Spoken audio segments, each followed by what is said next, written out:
welcome to our podcast series, starting with our exhibition, The Eye, the Lens, the Story, currently showing in our North Miami gallery with 8 different artists from around the world. Today, I am joined by the lovely Natalie Obermaier. Hi, Natalie, how are you? Oh, so good to be here. Thank you for having me. I'm so glad you are, and I'm so glad that we can have this conversation today together. Would you mind introducing yourself a little bit for the people that are going to be listening in? Sure. My name's Natalie Obermaier. I'm a multidisciplinary artist, mainly in the photographic world, both analog and non-analog. I make photos. I'm a master darkroom printer, and I also make collages. Okay, so tell me a little bit about your practice as a photographer. You just mentioned that you go from analog to non-analog and you're also doing collage. How did that develop in you? Well, I studied photography at Drexel University in Philadelphia. And after that, I went and printed professionally for 3 years for Jock Sturgis. So I was in the darkroom 5 days a week, and it was magic. I will say magic many times when I refer to the darkroom because it is my first love. It was just such an amazing experience to get to have that as work, and the output was gorgeous. He shoots with an 8x10 camera and the negatives are exquisite. So it was kind of the top of the food chain in as far as like what I thought I wanted to do with my life. And he was my mentor. Everything was wonderful, but those first mentorship relationships, they run their course. So when I moved on from that, I found myself living in Los Angeles and working as a lighting tech and photo assistant. And I never wanted to be in advertising in any way. So as with anything, you sort of develop a love-hate relationship for the thing, the commodity of the thing. So I needed to get away from photography. I love it. I'm immersed in it every single day, but I needed to break it.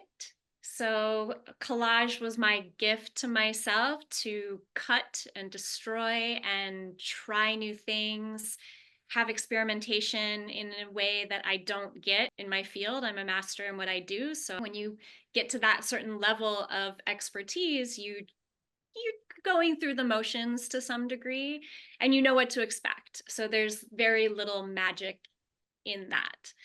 So collage was the way I found magic again, and it's still my muse. When you come to a point where you understand the medium that you're working with to a level where you are an expert in it, you lose that part of that magic that keeps making you go back like, oh, I don't know what I'm gonna make today. So it makes sense that you would then find comfort in this ability to keep your creativity alive through your collage. So let's go into your collage making. Can you walk us through that process of creating collages, and specifically if you can talk about the ones that you created for the show? There are 6 pieces of yours that we are currently showing. So the process sort of begins with page acquisition and finding compositions that I'm drawn to. I do subscribe to magazines, kind of the most available in the market, but there are some newsstands left. And when I allow myself to go to a newsstand, it can be bad. I spend hundreds of dollars and I buy things that I think are different and exposing me to new things and allowing me to have different imagery. But very often you get back and realize, oh no, it's all the same stuff. The cultural biases that exist in magazines that you find in any area, you can't really get away from that. Sadly, I can't go shopping in Egypt to get their magazines. Maybe soon. So I start by just hunting and finding pages that speak to me, whether it's composition or gesture or fluidity, something that sparks my obsession with a potent image. and I cut them out because how will I ever find it again? So I end up with piles and piles and piles and piles of images. I try to organize them to center facing, left facing, right facing, smaller images, giant faces, whatever it might be, non-figurative imagery. And from there, the process is serendipity. And that's my favorite part of the whole thing. I can't get enough of it. It's really like the thing that keeps driving it. So I go into my studio, I start looking through pages, and if one is really speaking to me that day, I'll kind of put it to the side. And there's only so many sides, it gets pretty crowded pretty fast, but I try to have a lot of space. So from the piles, I just see what floats to the top and allow there to be this a new word that I just learned is aleatory, which is dependent on chance, like a roll of the dice. And it's a major player in my process. It just this chance. So whatever float to the top and I am inspired by, if there's any sort of connection between them, I try to focus in on that. Whether it's a black figure or a figure clothed in black and then a white figure, something to give that contrast and really engage the idea of a remix, I'll push that. But if it's 2 or 3 or 4 that are so similar, I'll try to carry that forward. I don't really start out with a concept in mind because whatever the chance that put those pages in front of me will kind of lead the way. The one thing that I try to maintain is that I'll at least try a different style every time, try to incorporate something new, whether that's a different weave or cutting up pieces that I didn't end up liking in the past and using them in a new way. I just want to keep the magic alive as long as possible and really focus the newness in some way. What was the reason behind choosing fashion magazines to go into it? But from what I'm hearing, it seems that it's more so the availability. Availability is a big part of it. I do have 50 years of National Geographics in my studio and about 50 years of Playboy. But the figures and the faces, I guess, speak to my interests in photography and the things that I've always been drawn to. Whenever I incorporate aspects of landscapes, it becomes a bit more political. If the nature of the imagery will kind of speak to what you're trying to say. And I'm moved by topics of identity and body and gender and motion and fluidity and how we interact in the world as humans. So I'm very engaged in eye contact. My need for portraiture is like this addiction to looking at somebody's face and wanting to ply that a little bit, manipulate in the way that I can, whether it's with light in my day job or here with this cutting and weaving. So I do have pieces that incorporate other topics, but I end up reverting mainly to portraiture and figurative work to carry on into the process. So once I found the pages that I deem ready for the knife, it sparks this intense anxiety because you know you can't get that page again. But if you take the knife to it and you mess up, that's it. It's garbage. I get pretty addicted to certain pages. I'll tack things to the wall and think, this image, this one, it's going to be so good. And then I get a little bit obsessed with it and then I can't cut it. So there's like this preciousness of the availability as well. Even though we think of magazines as being kind of this disposable, always available, they are going a bit extinct. And even Playboy doesn't even publish their magazine anymore. So the dyeing aspect of a medium is incredibly fascinating to me in an era where there's more imagery than ever before, that this element of it is going away. So I find the 2 pages that I want to commit to, or 3 or 4, and a straight edge and an X-Acto knife, and I just go for it. And it's a matter of scale. So determining the width of the strips or the pattern of the weave is kind of based on the scale of the face. I usually start with the eyes. I guess that would be the most natural place for anybody to start as a human. But once I've started there, it has to be a certain scale to make the whole thing have the optical illusion aspect. So there's multiple weaves that I enjoy doing, but the optical illusion works best when it's a simple over under weave weft from one image to the other. So that's what gives the better blend of the faces and can make the 50% of each kind of come through, but it gets pretty banal if you're only doing over under forever. I would lose interest pretty fast.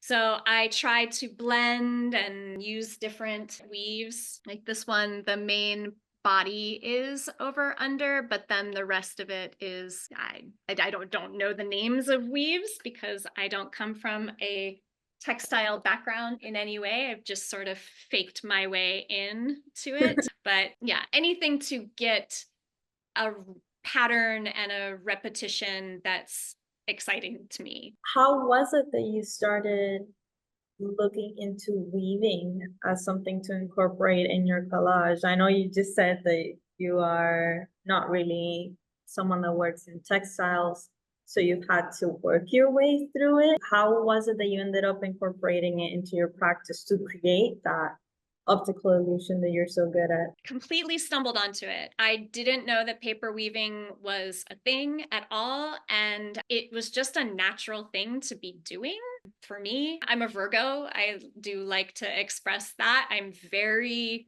detail oriented and precise, and I like things to be organized. It's very true to my core. It kind of just happened, and I realized that I enjoyed the process, the meditation of it, materiality of the paper, the vulnerability of the cutting, the tactile, in and out and process driven technique is all just very delicious for me. I like that a lot.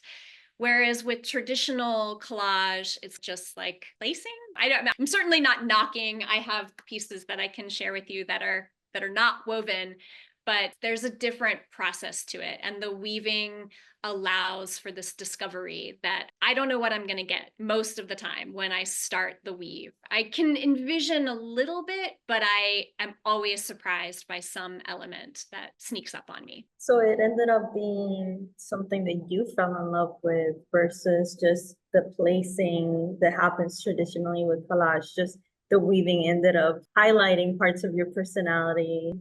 Needed something so tangible to do. I mean, maybe I could have taken up knitting or something, but I just really needed that and put a lot of emphasis on the time. I think that photography can be a bit of a fast food kind of junk food medium. It's just so everyone has a camera in their pocket and it can be so. There's a phrase that I have in my mind quite a bit is digital hoarding. And if I were to lose my own cell phone, I would be absolutely heartbroken to lose the 50 billion photos of my cats. But I need all of those 50 billion photos of my cats. I need them to survive. Even if I never see them again, if I keep the phone and I never go looking for them again, I know that they're there and it gives me this sense of peace. But we do that with photography. It's fast, it's loose, it's a given. We know how to do it, we know what we're going to get. And I have a lot of issues with that. I at my core, that's one of the things that moves me is this misunderstanding or this inability to wrap my head around the fact that we have to digest a million images a day and that we should have this visual literacy, but we don't. I think it was Bernice Abbott that said that photography would replace the word. And it basically has. I mean, the fact that we have emojis and emoticons and these things, you can communicate without words very easily. But you're not necessarily communicating something universally understood. So there's these understandings, but they're not rooted in truth. I know I'm speaking about a lot of different ideas, but all of these things are kind of swirling inside of me at all times.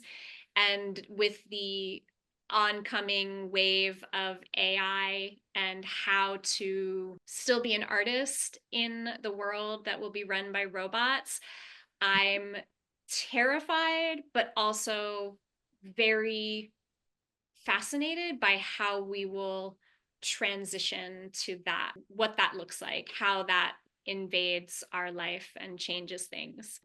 We have been having a lot of conversations about AI, but it has just progressively been getting better and better in the span of the last year. Tell me a little bit more about how you see, would you ever consider using it in your own methods, like of collaging? Do you ever think about would AI really be able to replace what you do? Like it won't ever be the same. The artist's eye, which is part of the topic of the exhibition, that's not something that AI will ever really be able to have, in my opinion. But it is good at replicating it sometimes.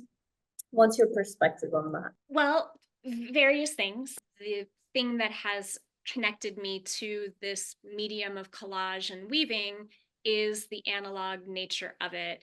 And that was from my background in the darkroom to then working in Los Angeles, where image creation is just fast, fast, fast, fast, fast, fast, fast.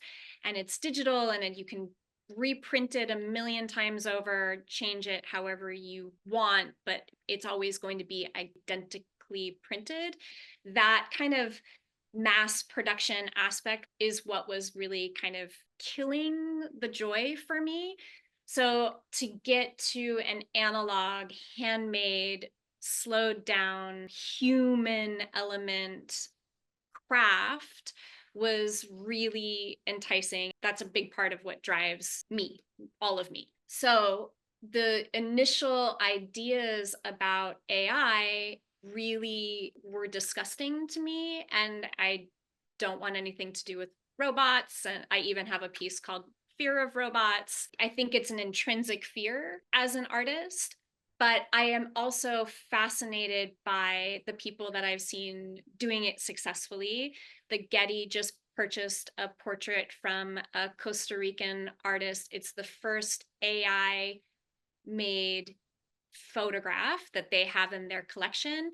And the piece is extraordinary. I think it's really, really well thought out from the human element to then create the prompts that gave AI the role in the making. I still think that the human element is the thing that's going to keep us connected. A lot of art that I see made by AI doesn't have that. And it's very hard to generalize because it's still pretty new, right? And we don't necessarily have the span of history yet to say, oh, I don't like it because it makes me feel like this. It's the initial days of feeling out what that means to us. I'm really fascinated by real humans and the micro expressions and the gestures that we make and looking somebody in the eyes. But you can do that with an AI made image. It has eyes. You're looking at those same things, but you can just tell that it's not right. So there's something that being human is that we still see and understand in our soul. I'm scared and excited. I mean, that's the only way to approach a real fear, right? Is to wonder what good can come from it, I think. Absolutely. I mean, it's going to accompany us for a very, very long time. The same way that the internet ended up coming into the world and just becoming a really important part of everybody's lives. And now most of us can't live without it because we have access to it on a little machine that we carry around all the time. So as it has happened throughout our lifetimes, it will likely just become something else that we live with. I mean, I see it now. There's so many ads that are already AI made, or so many memes that are AI made. And I see that a lot more maybe with the generation of my parents who are currently like in their 50s and 60s, where they are sharing AI made content a lot more willingly and seem to accept it a little more openly than like the younger generations that somehow seem to be a little bit more afraid about what it means, and how some of us seem to have this inability at times to be able to tell it apart from real humans. So I like that you're saying there are these micro expressions that we have that show the humanity that we do carry. And that uncanny valley feeling of seeing the AI imagery of humans and then being able to tell us something feels off. It's interesting that you're saying that it's generational, and I think I wasn't expecting you to say that the generation of our parents, for example, are more willing to accept it. That's really interesting to me. I think that it's partly this visual literacy that the younger generation has grown up with.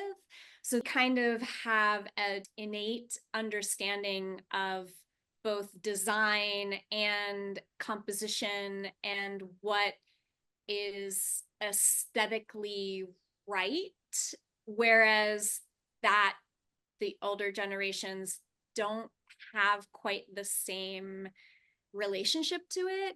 So, I mean, I've heard a comedian discuss, helping their parents understand what's real and what's fake. And they're like, obviously, this isn't the font you would use for that. Everybody can see that. You immediately know by the font. And like, I could never explain that to my parents. They would just not know that the font is wrong and that's why it's fake. But it's really interesting whether our fears are coming from an irrational place. I mean, sometimes I feel like I sound like a 98-year-old woman scared of technology coming in. Oh no, how will it affect my life? And then sometimes it's just like, well, it's here. It's already here. There's no stopping it. What are you going to do? Just embrace it when you can. Try to recognize it, see how that makes you feel. Do you want to look at a screen all day every day, or do you want to have things that are handmade and tactile and real and solid? Not that those are the only two existences, but sometimes I feel like screens are just everywhere. And I don't care what a robot made if it's just on the other side of a screen. It is very interesting for you to say. I myself am an artist, and going through art school, a lot of people, I studied illustration, and a lot of people end up moving in regards to creating illustrations towards doing it digitally. And there's that little bit of loss of what it feels like to go through the motions of doing it in an analog way. So starting with the sketch and then having that light underneath it, and then sketching over it, and then painting over it, and then going from there. And we lose that just to be able to get faster. And I think that's, for example, for me, even though I'm in my 20s, I grew up with a little less technology based on where I was from. So coming to the United States and having much more access to computers and phones and what an iPhone is versus a Nokia, I think that it's just, we are so overwhelmed and so oversaturated with screens everywhere, with digital everything at all times, that there is a part of humans right now that are moving towards more things that are tactile.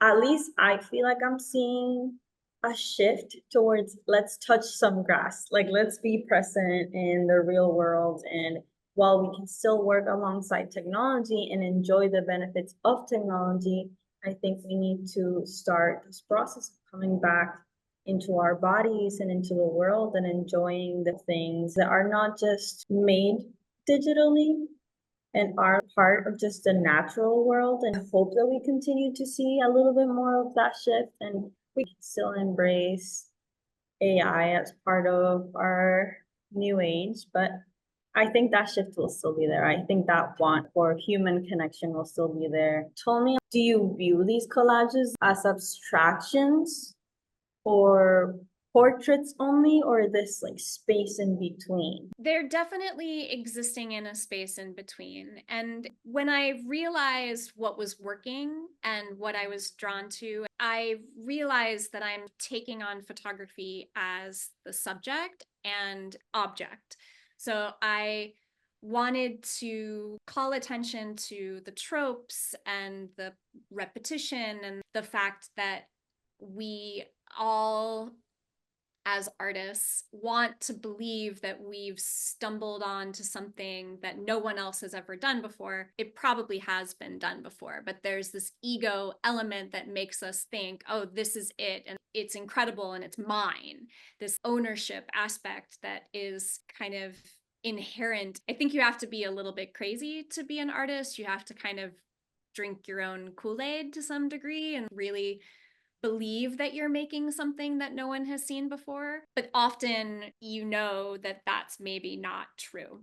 So the process aspect allowed me to get away from that and use photography as the subject and make it about photography. So I tried to pay homage in various ways. One piece that I have that is, it's two kind of medium figures woven together, and it has an aspect that feels like motion, like you're seeing a little bit of motion blur in it. So I wanted to call on the historical aspect of Edward Muybridge and his still photos that show motion happening over the course of a second. So I have one that's called Aperture Priority, that aperture, you know, the blades of a lens with a weave of a different sort so that you really see the iris of the aperture. And so I'm calling attention to historical aspects of photography, of cameras. I'm using photography in all of its elements to be my subject matter. So then the weavings became textiles, and I hadn't considered that I was a textile artist. I think photography has a lot of rules, and the history that I was taught and how you find yourself and your niche and you make your voice in photography, you're always getting into smaller and smaller boxes and becoming just rigid with all these expectations.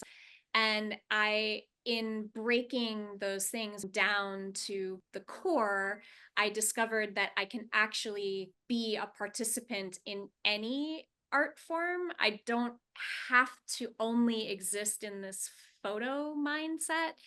It's very interesting the way schooling in the arts works. You have to shape yourself so quickly. But I think, as we talked a little bit about before, really what drives an artist is breaking those rules and pushing back beyond it. You learn it so that you can get away from it. I was trapped. And now I have something that allows me to say multiple things, do different material pushing, you know, like work with the paper, work with the matrix of how the ink puts the image together, and really play with the elements that you don't think about in photography. So they exist in multiple departments in my head. I sometimes have trouble calling it photography because I then see them as sculpture, you know, textural textiles that have become sculptures, but it is photography. It all comes from this photo realm. I don't know. I guess it would be simple to say it's art, but you can't just let it go. Unfortunately, we have to label it. Label and label and label and label, and then you put too many labels and then you have to throw them all away. So since for you, it's become this thing now that it is a material object. Do you think that the materiality of these works add a different emotion or intention maybe to what you originally came up with the work? The works that you have here in the exhibition are from fashion magazines. Do these women end up representing different ideas, different states of being for you? Yes, I tried to stay away from celebrity in the images. People see patterns and we think we recognize people. We innately want to recognize people.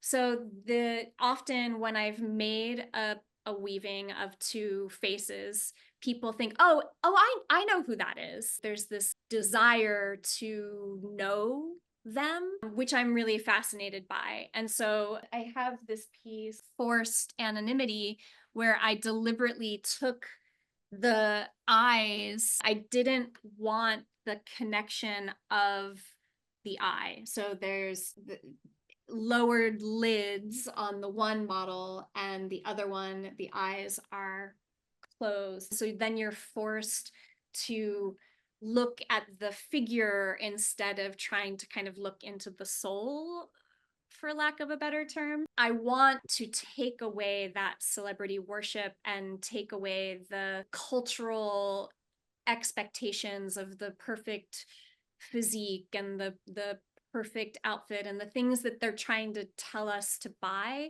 I want to sort of break them down and have it be about the shapes, the core of what we might be drawn to, instead of the label or the celebrity or the exactness. I want to take it away from the consumerism aspect, the capitalistic nature, I guess. I like that. So then you are taking something that's so representational of capitalism and of consumerism and distancing it entirely from it. So the only thing that we can see as somebody viewing your work is what we would originally really be interested about those things, which is not, oh, I want to purchase it or to have ownership of it, but oh, it's a beautiful shape, it's a beautiful color, look how interesting that sense of movement is, and then driving us back to that feeling of appreciating something rather than wanting to have ownership of it